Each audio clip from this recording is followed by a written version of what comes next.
Hello and welcome to Scrib TV. I'm Samuel Layton, joined by James Cartwright, and today we are talking about the San Francisco 49ers.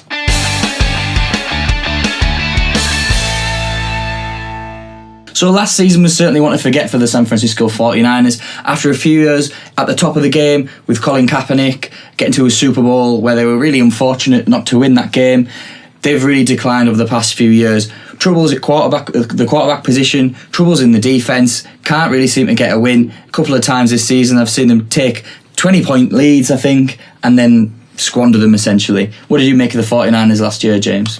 Well, I'm probably going to be panned for this, but again, the 49ers are one of these sides that I don't know much about, and that probably paints a picture of the sort of side they are at this minute in time, that they're not making waves in Britain, as, you know, they were one of the big sides in the 80s. It's really disappointing to see them struggling as much as they are. I mean, 31st ranked in the offence, and that was down to the quarterback problems. 32nd ranked defence, I believe, so you've got two of the worst sides on the ball, either side of the ball there. Can we see it getting better for them? Kyle Shanahan comes in, a new option. He's dealing with a quarterback battle, I think maybe. You've got Brian Hoyer in there, and you've also got Matt Barkley. I don't know whether them two will be contesting. I think you'd probably say Brian Hoyer's the main guy. I'm surprised they didn't go out and get a QB in the draft. I don't know whether it wasn't a deep draft, so I don't know what that sort of influenced them. But yeah, it's really disappointing to see the 49ers down there. Yeah, certainly. And I think, like James said, troubles at quarterback. They've lost Blaine Gabbert and Colin Kaepernick, who at least were players that were playing there last year. Obviously, Kaepernick choosing to leave. Kyle Shanahan did say he'd welcome him back. Whether he would at this stage of the game, I don't know. Obviously, Cap, controversial character, probably do a video on something about that, to be honest, with sort of things he's been doing. But certainly would be a good player in that position for them. I think he's going to be a miss. Brian Hoyer, Matt Barkley showed signs last year at the Bears of being a good, solid quarterback, a stopgap guy who I think you can rely on. I was surprised the Bears didn't re-sign him themselves. Hopefully, if he does get the starting job, which doesn't look likely in San Francisco, he could actually perform, and hopefully that team will improve. Now, running back, they've got Carlos Hyde. I think that's a decent player. Would you think Carlos Hyde's going to do all right next season? Well, Carlos Hyde is one of the few players who seems to perform for this side, so I imagine he'll do well again next season. And thankfully this year they've got another guy backing him up, which is Tim Hightower coming in, played a long time in this division for the Cardinals, then went over to New Orleans where he's sort of had a resurgence after a few years not really doing anything. Looks like a solid number 2 back. Would you be happy with him at the Steelers, James? Not so much the Steelers, because I think we've got quite a good core ourselves, but for the 49ers, another good pick-up.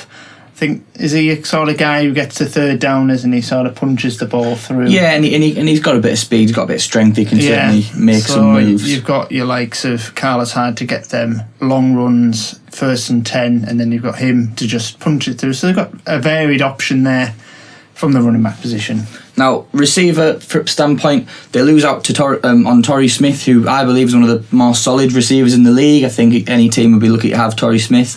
And they do keep hold of Jeremy Curley. They've also brought in Pierre Garçon. What do you think of that pickup, James? Personally, I think it's a really good move. I think it's one of the more positive moves for this side in the off-season. Pierre Garçon did well at the Colts, of course, and then he did well again at the Washington Redskins. So just that bit of experience, a guy who can make the grabs. Again, 1st and 10, 3rd and 10, whatever you need him, really.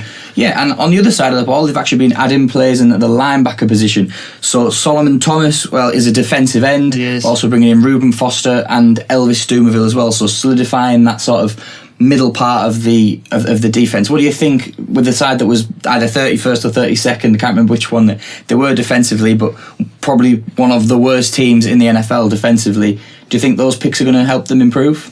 Yeah, well, the main one is probably Elvis Dumervil, isn't it? The linebacker who's been one of the best linebackers in the league since he came into the league.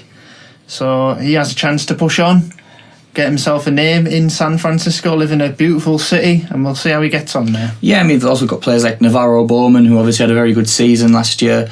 They have some decent cornerbacks, no one immensely that stands out to me. I think I'll, like you say, probably get slammed for not knowing that, but I know they have some decent corners. So hopefully for the Niners it'll be a better season. Anything you want to add on them, James? Or anything you want to tell people to watch out for? Not particularly, but I would say upwards of 5 wins for this side would be a good first season for Shanahan. I think they shouldn't He shouldn't bite the bullet instantly when he first comes into that side, because he's got a lot of potential, as you've seen from his Atlanta Falcons side. Was one of the most impressive in the league. So I think they've got a solid basis to build on there. Yeah, so if you are a 49ers fan, or if you think there's some 49ers players we didn't mention that we should be watching out for, please let us know. Comment in the comment section. Don't forget to subscribe. Also follow us on Twitter at squib_TV, as you can see on the little sign behind us. So yeah, if you agree with us, disagree with us, let us know. This has been Squib TV. Thanks for watching. It's a touchdown.